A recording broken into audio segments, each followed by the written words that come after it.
Terima kasih seharum kasturi bersaudari peneraju majelis, jemaah hakim yang berintegriti, wakil berintegritas yang disanjung, seterusnya rekan-rekan sebujongan yang saya hormati.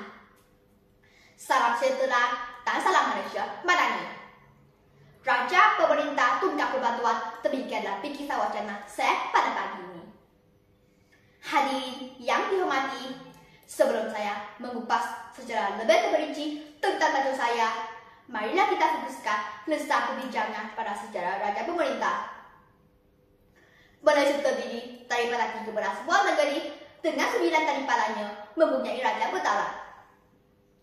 Sistem kerajaan dan negara payungkan raja telah berakar umbi lebih 6 abad lalu dan menekankan wajah serta identiti kepada Malaysia.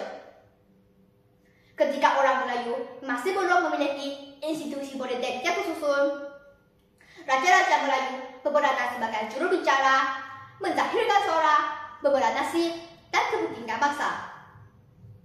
Mengapakah saya katakan raja sebagai tukang pembantuan?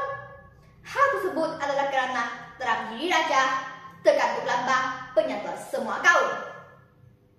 Baginda tidak berpihak kepada mana-mana golongan, tidak dipengaruhi oleh politik, tak sedasa bertindak mengikut semangat perlembagaan. Apabila negara menghadapi ketegangan politik, raja menjadi penenang. Ketika negara ditimpa bencana, raja tampil sebagai penyatu rakyat. Ketika rakyat berselisih, tidak baginda menjadi suara yang mempersatukan. Hadirin sekalian, bab kata pepatah tak jatuh kerana jatuhnya negara, negara jatuh kerana resahnya rakyat. Adakah Anda masih ingat bagaimana pada saat-saat kecil dalam sejarah negara, apabila pandemi COVID-19 melanda, apabila berlaku kekosongan jawatan Perdana Menteri, dan apabila rakyat terkesan dengan berbagai krisis, institusi raja memainkan peranan yang sangat besar dalam memelihara kestabilan negara. Keputusan dan kebijaksanaan baginda dipandu oleh prinsip keadilan dan kesejahteraan untuk semua. Selain itu, Majlis Raja-Raja yang merupakan penyatuan raja pemerintah juga memainkan peranan penting dalam menjaga hak ikhwal agama Islam, agama Melayu, dan hak-hak istimewa orang Melayu serta kepentingan kaum-kaum lain. Hal tersebut menunjukkan bahawa institusi raja bukan hanya menjaga satu kaum, tetapi seluruh rakyat Malaysia secara adil dan saksama. Hadirin yang dikasihi, sebagai rakyat Malaysia, kita perlu